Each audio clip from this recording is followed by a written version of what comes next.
स्वागत है आप सभी का अपने YouTube channel the vision science hub पे। पिछले क्लास में हम लोगों ने पढ़ा था कि धातु का क्या होता है भौतिक गुण, और उसी श्रृंखला को आगे बढ़ाते हुए आज हम लोग को पढ़ना है कि अधातु क्या होता है, नॉन मेटल क्या होता है और नॉन मेटल का फिजिकल प्रॉपर्टीज क्या होता है। तो जैसे हम लोग धातु का डिफिनीशन पढ़े थे भौतिक आधार पे, वैसे ही भौतिक आधार पे अधातु का डिफिनीशन होगा कि वे तत्व जिनमें कठोरता, आघात वर्ध्यता, तन्यता, चमक, चालकता आदि गुण नहीं पाया जाता है उसको अधातु कहते हैं, अधातु कहलाता है। जैसे सूखी लकड़ी, रेत, मिट्टी, वायु, जल इत्यादि। और यदि हम रासायनिक आधार पर देखें तो आपको बताए थे कि यदि कोई तत्व हो और उसके बाह्यतम कक्षा में इलेक्ट्रॉन की संख्या 5 हो, 6 हो, 7 हो, 8 हो तो सामान्य रूप से अधातु होता है। चूंकि जिस तत्व के बाह्यतम कक्षा में 5, 6, 7, 8 इलेक्ट्रॉन होगा उसको इलेक्ट्रॉन ग्रहण करना पड़ेगा, और जो तत्व इलेक्ट्रॉन को ग्रहण करता है उसको बोलते हैं अधातु। पिछले क्लास में हम लोगों ने पढ़ा था। तो यहाँ डिफिनीशन लिखा गया है भौतिक आधार पे कि वे तत्व जिनमें कठोरता, आघात वर्ध्यता, तन्यता, चमक, चालकता आदि गुण नहीं पाया जाता है अधातु कहलाता है। जैसे सूखी लकड़ी, रेत, मिट्टी, वायु, जल इत्यादि। यहाँ जो है अधातु का भौतिक गुण लिखा गया है, physical properties of non metal. पढ़ना हम लोगों को सबसे पहला है कि अधातु में चमक नहीं पाया जाता।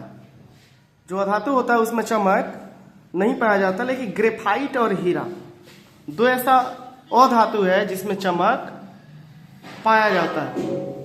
ध्यान रखना है कि ग्रेफाइट और हीरा जो है कार्बन का अपरूप होता है। आपको पता है कि कार्बन का 3 अपरूप होता है, हीरा, ग्रेफाइट और फुलेरीन। तो ग्रेफाइट और हीरा जो है इसमें चमक पाया जाता है, जो कि धातु का नेचर है, लेकिन होता है ये अधातु, इसलिए ये अपवाद है। तो ध्यान रखना है कि ग्रेफाइट और हीरा अधातु होते हुए भी इनमें चमक पाया जाता है। अधातु विद्युत के कुचालक होते हैं। अधातु में इलेक्ट्रिक का प्रवाह नहीं होता है, परंतु ग्रेफाइट जो है अधातु होते हुए भी यह विद्युत का सुचालक होता है, न कि कुचालक होता है। अधातुएं मुलायम होती है, अधातुओं में कठोरता नहीं होती है, अधातुएं मुलायम होती हैं। अपवाद है इसका हीरा। हीरा जो है सबसे कठोर पदार्थ होता है। उसके बाद से है कि अधातुओं में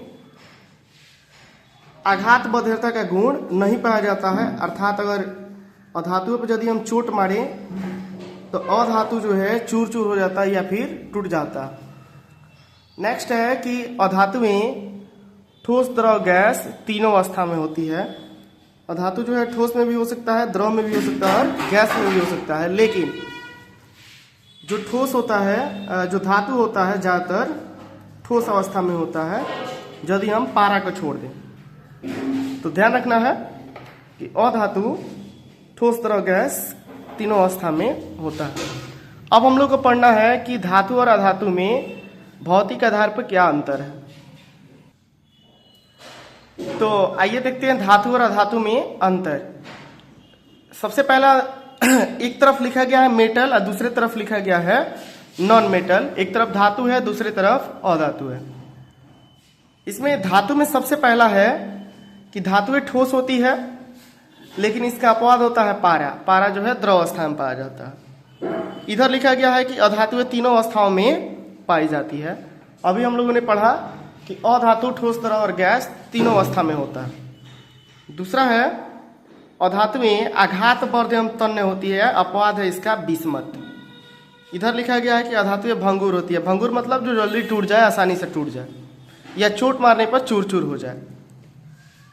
तीसरा है कि धातुएं विद्युत एवं ऊष्मा के चालक होती है। इधर लिखा गया है कि अधातुएं विद्युत एवं ऊष्मा के कुचालक होती है। अपवाद होता है इसका ग्रेफाइट। ग्रेफाइट अधातु होते हुए भी ऊष्मा और विद्युत का चालन करता है। इधर ध्यान रखना है कि सीसा जो लेड होता है धातु होते हुए भी विद्युत का या ऊष्मा का अल्प चालक होता है।